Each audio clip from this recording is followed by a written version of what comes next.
അവരെന്താ ചെയ്യുന്നത്? അവർ പ്രാക്ടീസ് ചെയ്യുന്ന ഈ പ്രീണ രാഷ്ട്രീയത്തിൻ്റെ ഒരു ഒറ്റ ഉദാഹരണം ഞാൻ പറഞ്ഞുതരാം. മുനമ്പം 610 ക്രിസ്ത്യൻ കുടുംബങ്ങൾ അവരുടെ പ്രോപ്പർട്ടി വഖഫ് എടുക്കാൻ നോക്കുന്നു. 35 കൊല്ലമായിട്ട് അവർ ആ പ്രശ്നം പരിഹരിക്കാൻ എല്ലാവരും പോയി കാണുന്നു. LDF സർക്കാർ, കോൺഗ്രസ് സർക്കാർ, കോൺഗ്രസ് MP, 35 കൊല്ലമായിട്ട് കോൺഗ്രസിന് വോട്ട് കൊടുക്കുന്ന ഈ മുനമ്പം കുടുംബങ്ങൾ ആരും അവരുടെ പ്രശ്നങ്ങൾ പരിഹരിക്കാൻ മുമ്പോട്ട് വന്നു. എന്നിട്ട് BJP NDA സർക്കാർ ഒരു വഖഫ് ബിൽ, അമെൻമെന്റ് ബിൽ കൊണ്ടുവരുമ്പോൾ ലോക്സഭയിൽ ഈ പ്രശ്നം പരിഹരിക്കാൻ കിരൺ റിജിജു മന്ത്രി പറയുന്നു ലോക്സഭയുടെ ഡിബേറ്റിൽ, ഈ പ്രശ്നം പരിഹരിക്കാനാണ് ഞങ്ങൾ ഈ ബില്ല് കൊണ്ടുവരുന്നത്. ഈ കോൺഗ്രസ് MPs എന്താ ചെയ്യുന്നത്? എന്താ ചെയ്ത്?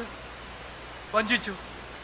610 വോട്ട്, 610 കുടുംബങ്ങളെ വഞ്ചിച്ച് അവരോട് പറഞ്ഞു, അല്ല ഞങ്ങൾക്ക് അങ്ങനെ ഇൻട്രസ്റ്റ് ഇല്ല. ഈ ബില്ലിൻ്റെ എതിരെ വോട്ട് ചെയ്തു, അമെൻമെൻറ്റിനെതിരെ വോട്ട് ചെയ്തു. മുനമ്പത്തെ ജനങ്ങളുടെ പ്രശ്നങ്ങൾ പരിഹരിക്കാനൊരു ബിൽ, അതിനെതിരെ വോട്ട് ചെയ്തു. എന്തുകൊണ്ട്? ഇത് 610 വോട്ടല്ലേ, അവിടെ ഒരു വലിയ വോട്ട് ബാങ്ക് ഉണ്ടല്ലോ. ഞാൻ പറയുന്നില്ല എവിടെയാണ് വോട്ട് ബാങ്ക് എന്ന്, എല്ലാവർക്കും മനസ്സിലായിട്ടുണ്ടല്ലോ. ആ വോട്ട് ബാങ്ക് നോക്കി നടക്കുന്ന പാർട്ടിയാണ് കോൺഗ്രസ് പാർട്ടി. എന്നിട്ടാണ് BJP വർഗീയവാദി പാർട്ടിയാണെന്ന് പറഞ്ഞത്. എന്നെ ലെഫ്റ്റും ഈ 22-ാം തീയതി ഏപ്രിൽ ജമ്മു ആൻഡ് കശ്മീരിൽ നടന്ന സാധാരണക്കാർ, 26 സാധാരണക്കാർ, നിരപരാധിയായ സാധാരണക്കാർ അവിടെ പോയി സഞ്ചാരത്തിന് പോന്നു. അവരെ പിടിച്ച് മതം ചോദിച്ച് പാകിസ്ഥാനി ഭീകരവാദികൾ കൊല്ലുന്നു.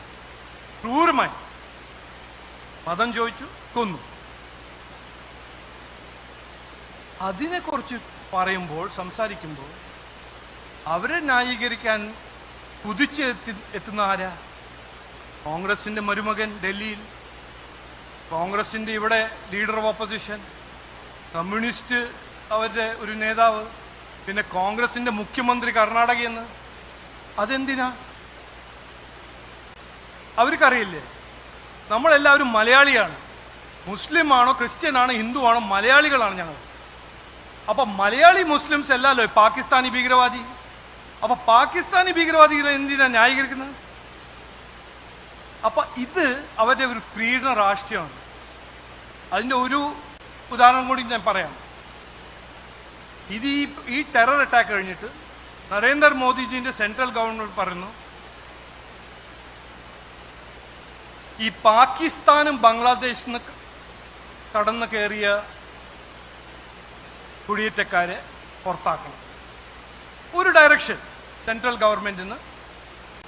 ഇത് നമ്മുടെ സുരക്ഷാ ഭീഷണിയുടെ ഒരു ഇഷ്യൂ ആണ്. ഇവർ ഇന്ത്യയിലുണ്ടെങ്കിൽ അതൊരു ഡേഞ്ചറാണ്. ഇവരെല്ലാം ഐഡന്റിഫൈ ചെയ്ത് പുറത്താക്കണം. എല്ലാ സംസ്ഥാനത്തിലും നടക്കുന്നുണ്ട്. നമ്മുടെ നാട്ടിൽ എന്താ നടക്കാത്തത്? ഇന്ന് BJP കേരള ധർണയും സമരം ചെയ്യാൻ തുടങ്ങി. ഈ നാട്ടിലെ എല്ലാവരും പാകിസ്ഥാനിന്ന് വന്ന, ബംഗ്ലാദേശിന് വന്ന ആരെങ്കിലും ഉണ്ടെങ്കിൽ, ഇല്ലീഗലി ഉണ്ടെങ്കിൽ അവരെ പുറത്താക്കണം. അവര് ഒരു മലയാളി മുസ്ലിം ആണോ, മലയാളി ക്രിസ്ത്യൻ ആണോ, മലയാളി ഹിന്ദു ആണോ, അവർക്ക് ഒരു ഡേഞ്ചറാണ്.